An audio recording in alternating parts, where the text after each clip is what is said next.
Hello students, ये आपका part 2 video है इस चैप्टर का। पार्ट 2 वीडियो में हम लोग चैप्टर पढ़े हैं समतल, और आज हम लोग बात करने वाले हैं 3 असंरेखी बिंदुओं से होकर जाने वाले समतल के समीकरण के बारे में।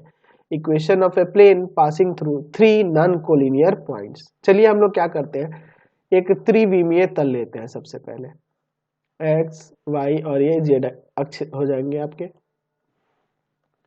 चलिए यहाँ पे दर्शा देता हूँ, एक्स वाई और ये जेड हो गया आपका। मैं इस पर एक समतल ले लेता हूं, किसी भी प्रकार से आप एक समतल ले सकते हो। चलिए हमारा यह एक समतल हो गया और हमें 3 नॉन कोलिनियर पॉइंट लेना है। तो मैं क्या करता हूं, यहां पर एक बिंदु ए ले लेता हूं, यहां पे एक बिंदु बी ले लेता हूं और इधर एक बिंदु सी ले लेता हूं। तीनों नॉन कोलिनियर है और जिनके पोजीशन वेक्टर ना मैं यहाँ पे दर्शा दूंगा, एक को वेक्टर ए, एक को वेक्टर बी और एक को वेक्टर सी।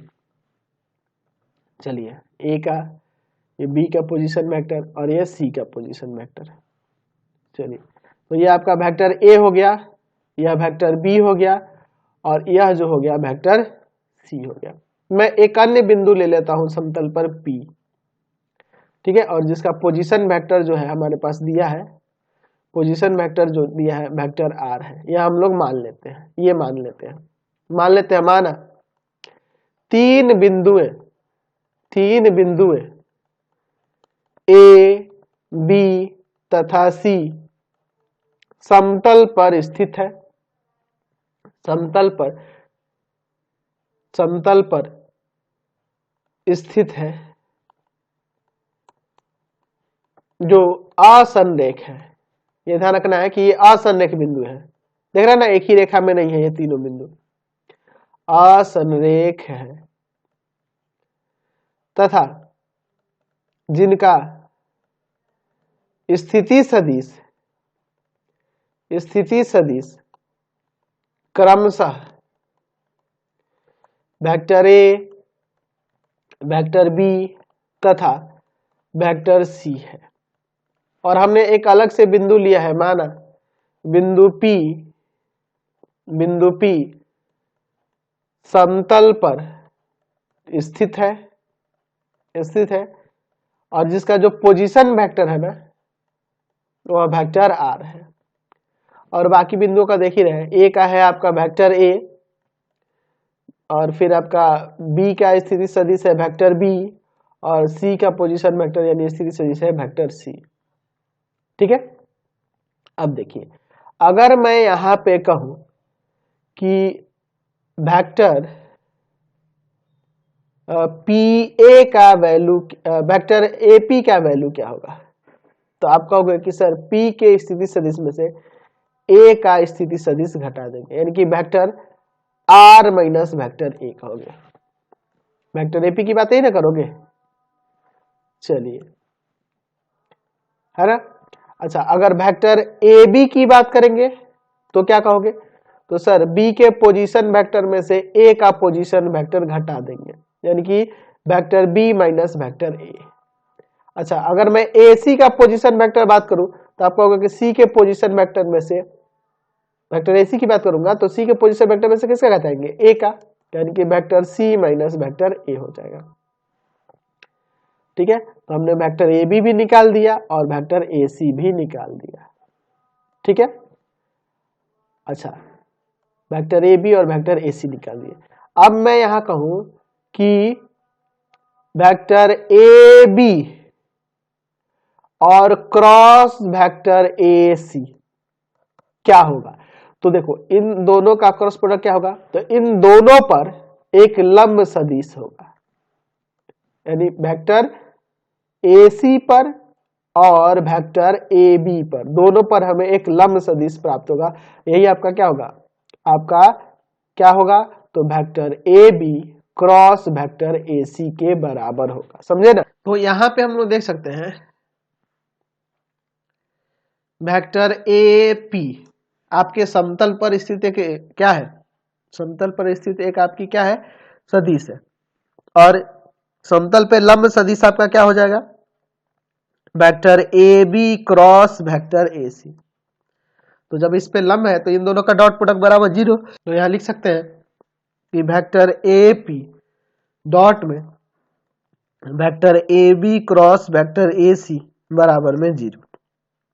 तो ए पी का वैल्यू हो जाएगा vector R minus vector A और डॉट यहां पर इन दोनों का क्रॉस प्रोडक्ट ना, तो वेक्टर आप यहां पर वेक्टर ए बी का वैल्यू क्या लिख सकते हो, तो वो हो जाएगा vector B minus vector A और क्रॉस वेक्टर ए सी का वैल्यू क्या लिख सकते हो, vector C minus vector A बराबर में 0। तो ये आपका कार्तीय रूप में फॉर्मूला, वेक्टर रूप में आपका फॉर्मूला आ गया जब तीन असंरेखी बिंदुओं से आपका समतल गुजरेगा तब।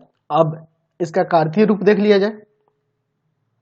कार्तीय रूप, मैं अगर यहां पर बिंदु ए का निर्देशांक x1 y1 z1 ले लूं, बी का x2 y2 z2 ले लूं, सी का निर्देशांक x3 y3 z3 ले लूं और p का निर्देशांक x y z लूं, तो इस कंडीशन के अनुसार हमारा सबका स्थिति सदिश क्या होगा, वेक्टर r का, यानी कि कहने का मतलब कि आपका OP का स्थिति सदिश क्या होगा, x I cap y j cap और plus z k cap.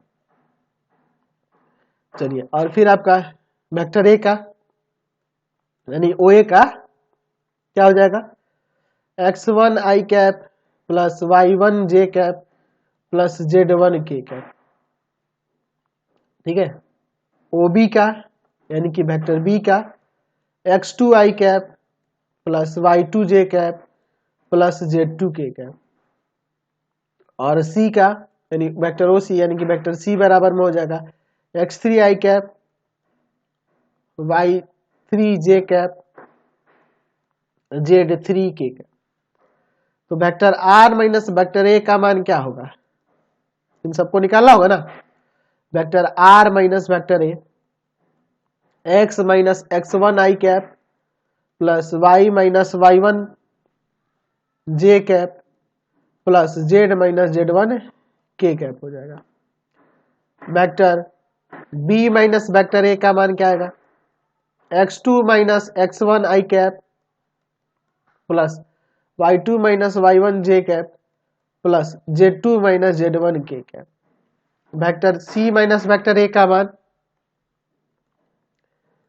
x3 minus x1 I cap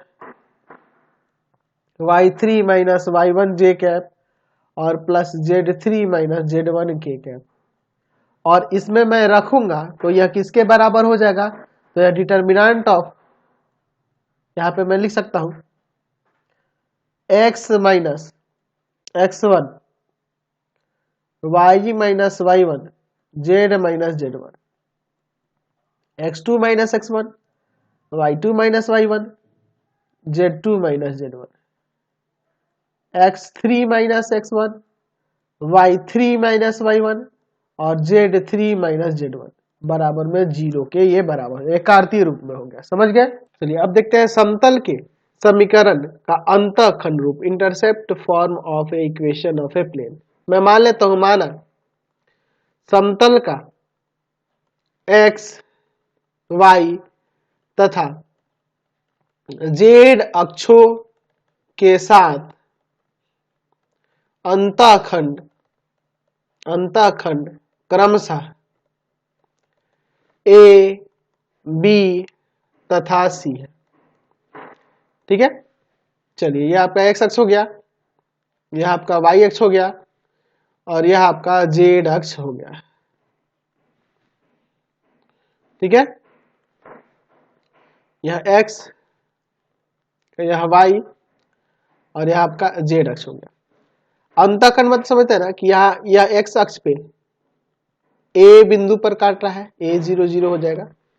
y अक्ष पे क्या हो जाएगा, y अक्ष पे B अंतःखंड है यानी 0 B0 यहां लिखेंगे, और z अक्ष पे अंतःखंड जो है उसका C है यानी कि 0 0 C इसका निर्देशांक हो जाएगा।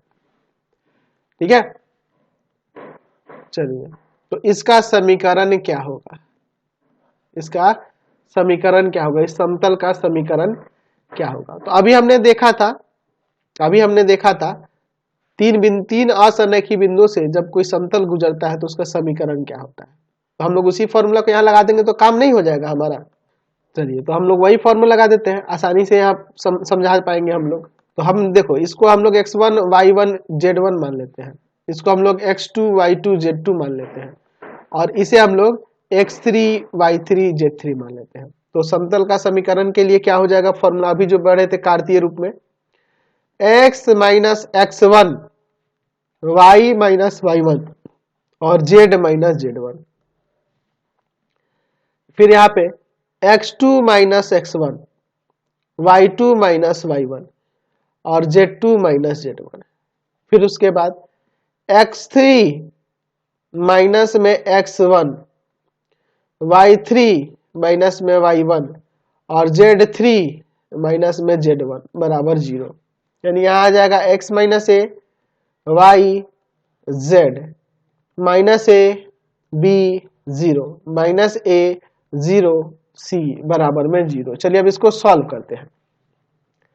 एक काम करते हैं, चलो ना पहला वाला ही रो लेके चलते हैं, x माइनस a लेते हैं, आपका आएगा b 0 0 c minus y minus a 0 minus a c plus z, फिर आपका आ जाएगा minus a b minus a 0 बराबर में 0। यही ना हो जाएगा। आगे सॉल्व करते हैं, x माइनस a यहाँ पर आ जाएगा बी सी माइनस y, यहाँ आएगा माइनस का ए सी प्लस का 0, यहाँ पे z यहाँ आएगा माइनस 0 और प्लस का ए बी, तो यहाँ हो जाएगा x और यहाँ पे आ जाएगा बी सी माइनस का ए बी सी प्लस का ए सी वाई प्लस का ए बी जेड बराबर में 0। एक काम करते हैं, ये माइनस का जो ए बी सी है ना उधर ले जाते हैं, तो बी सी एक्स प्लस ए सी वाई और प्लस का ए बी जेड बराबर में ए बी सी प्लस का हो जाएगा। इसको भाग में लाते हैं, तो बी सी एक्स बट्टा में ए बी सी अलग अलग कर देते हैं, ए सी वाई बट्टा में A B C, A B Z बट्टा में ए बी सी और बराबर में 1 बचेगा। चलिए ए बी यहाँ कट गया, यहाँ ए सी कटेगा और यहाँ बी सी कटेगा, तो यहाँ बच जाएगा आपका x बट्टा ए प्लस वाई बट्टा बी और प्लस में z बट्टा सी बराबर में 1। यानी कि x और y और z अक्ष के साथ जब अंतःखंड ए बी सी दिया हो तो उस रूप में आपका यह समीकरण हो जाएगा यह। आप इसको याद रखेंगे कि x अक्ष y अक्ष और z अक्ष के साथ अंतःखंड ए बी सी हो तो उसका समीकरण यह होता है। चलिए अब आगे बात करते हैं, दो दिए समतलों के प्रतिच्छेद से होकर जाने वाला समतल का समीकरण, plane passing through the intersection of two given plane. चलिए देखते हैं, हम लोग यहाँ पे दो प्लेन ले लेते हैं, दो समतल ले लेते हैं, ठीक है। आपके दो समतल यहाँ पर हम लोग ले लेते हैं, एक यह समतल हो जाएगा और दूसरा समतल इधर ले लेते हैं, ठीक है। इस तरह से ये आपके पास दो समतल दिए गए हैं, ठीक है। और इन दोनों समतलों के प्रतिच्छेद से एक अन्य समतल गुजर रहा है, ठीक है। तो इस समतल का समीकरण क्या है, तो हमारे पास ये समतल और ये समतल दिया है और ये जो तीसरा हमें निकालना है मैं इसे डॉटेड कर देता हूं, इसे ही मुझे ज्ञात करना है, ठीक है। और इस समतल का समीकरण क्या होगा जो इन दोनों दिए हुए समतलों के प्रतिच्छेद से होकर जा रहा है, देख रहे हैं ना। तो मैं मान लेता हूं कि माना दो दिए गए समतल या समतलों के समीकरण एक को ले लेते हैं vector r dot vector n1 बराबर में d1 तथा vector r dot vector n2 बराबर में d2 है। ये आपके दो समतलों के समीकरण दिए गए हैं।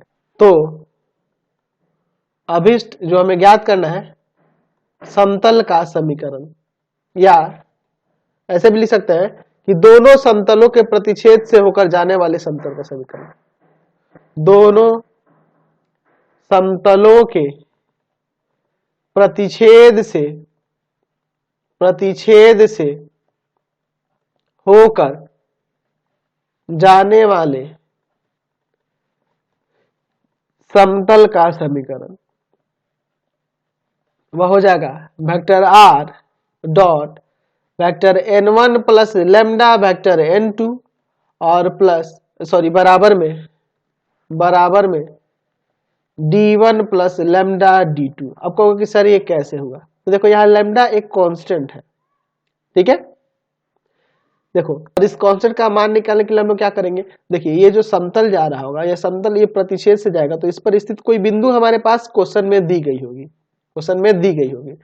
है ना, वह बिंदु दी गई होगी, उसको रख के पहले हम लोग लेमडा का मान निकाल लेंगे और लेमडा का मान प्राप्त होते हैं फिर इस समीकरण में रख देंगे तो हमारा अभिष्ट समीकरण प्राप्त हो जाएगा। तो जब मैं क्वेश्चन बताऊंगा ना तब आपको ये चीज समझ में आ जाएगी, ठीक है। दो आपके पास दो समतल दिए होंगे, उनके प्रतिच्छेद से होकर जाने वाला जो समीकरण हमें ज्ञात करना होगा, उसके बीच कोई बिंदु दी गई होगी, वहां पे कोई बिंदु दी गई होगी और प्रतिच्छेद बिंदु वहां पे दी गई होगी, और उसी बिंदु को जब इसमें रखेंगे तो लेमडा का मान प्राप्त हो जाएगा और पुनः इस समीकरण में रख देंगे तो हमें अभिष्ट समीकरण समतल का प्राप्त हो जाएगा।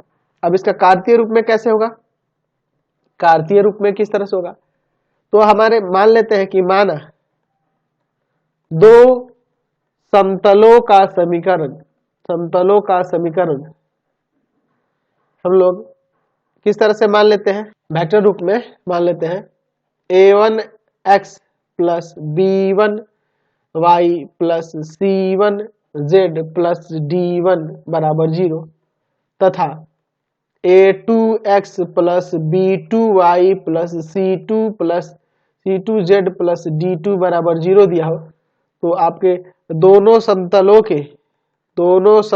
के प्रतिच्छेद से होकर जाने वाले समतल का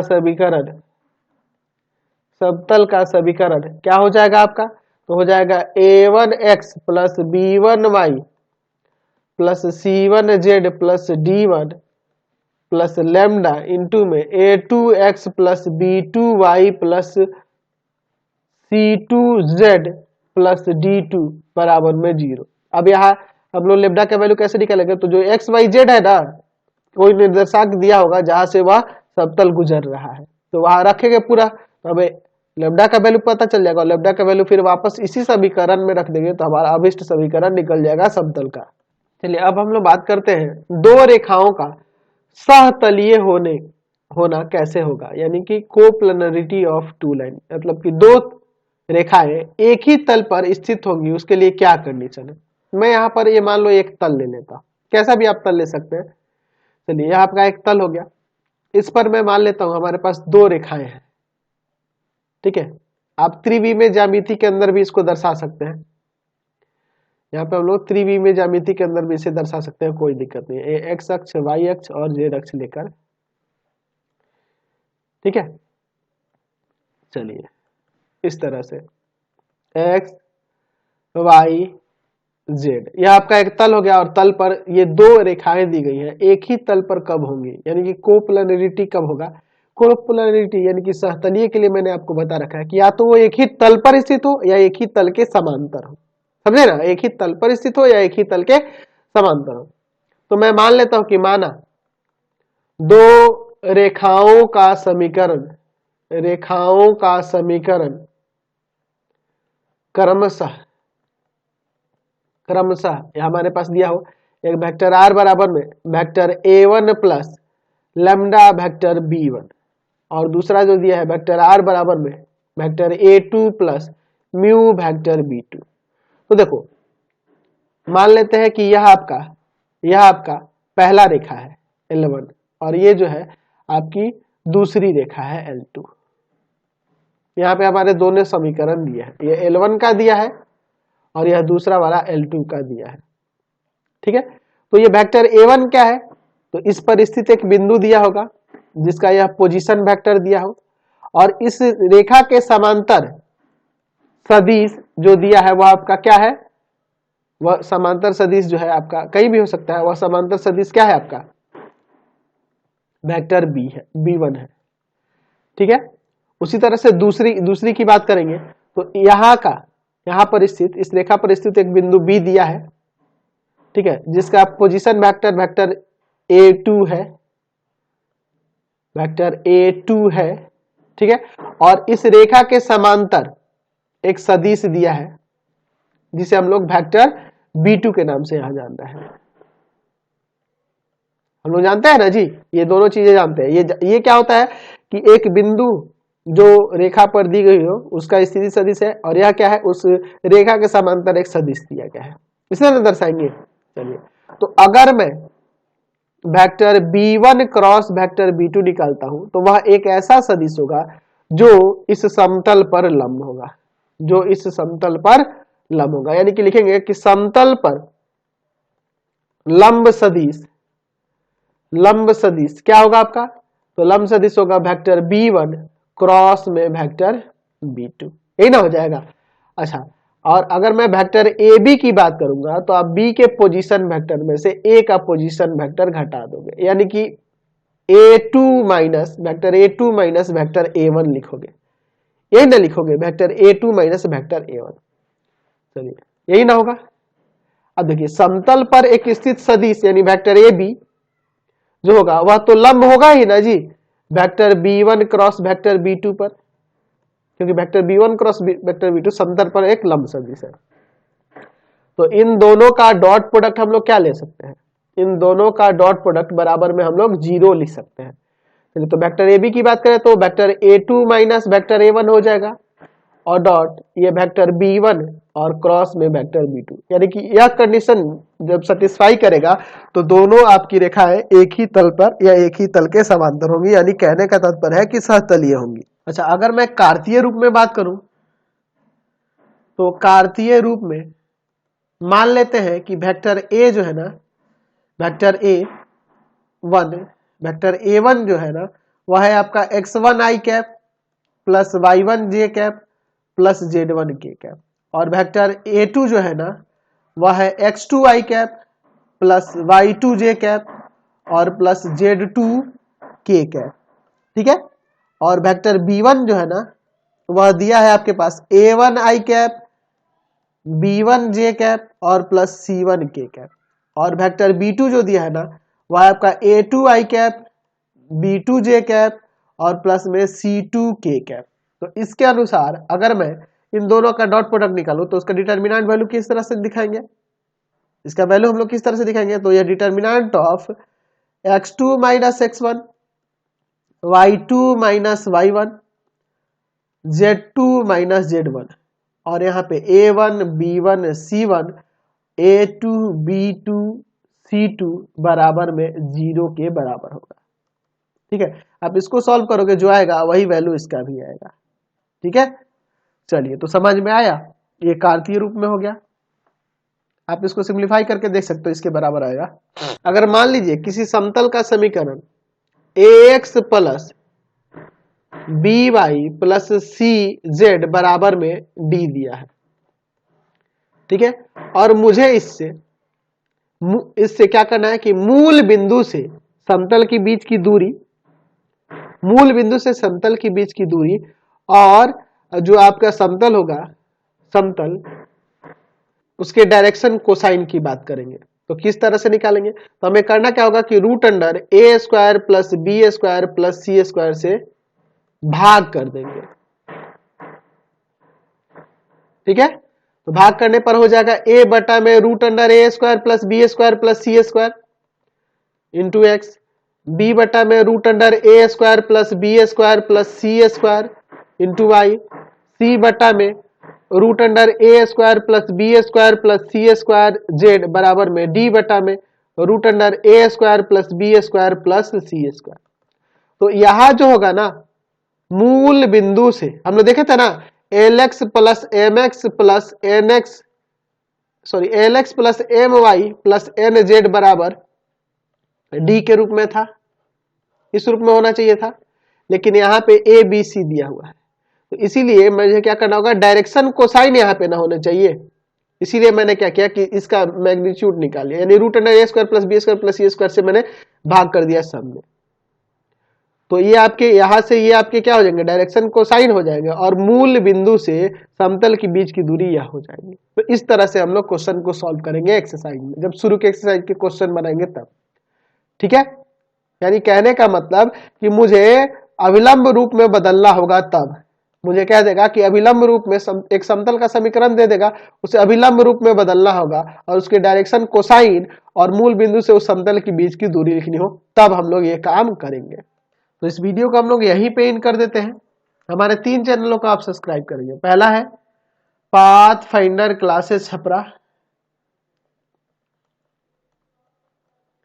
दूसरा है भारती भवन रविकांत सर, भारती भवन रविकांत सर, और तीसरा चैनल है रविकांत सर के नाम से, रविकांत सर के नाम से। तीनों चैनल को सब्सक्राइब करें। इससे रिलेटेड वीडियो के लिए सीधे डिस्क्रिप्शन में जाएंगे और इससे संबंधित नोट्स के लिए गूगल पे जाकर सर्च करेंगे www.ravikantsir.in और यहाँ पर जाकर आप सभी क्लासेस के नोट्स उनके PDF को डाउनलोड कर सकते हैं और पढ़ भी सकते हैं।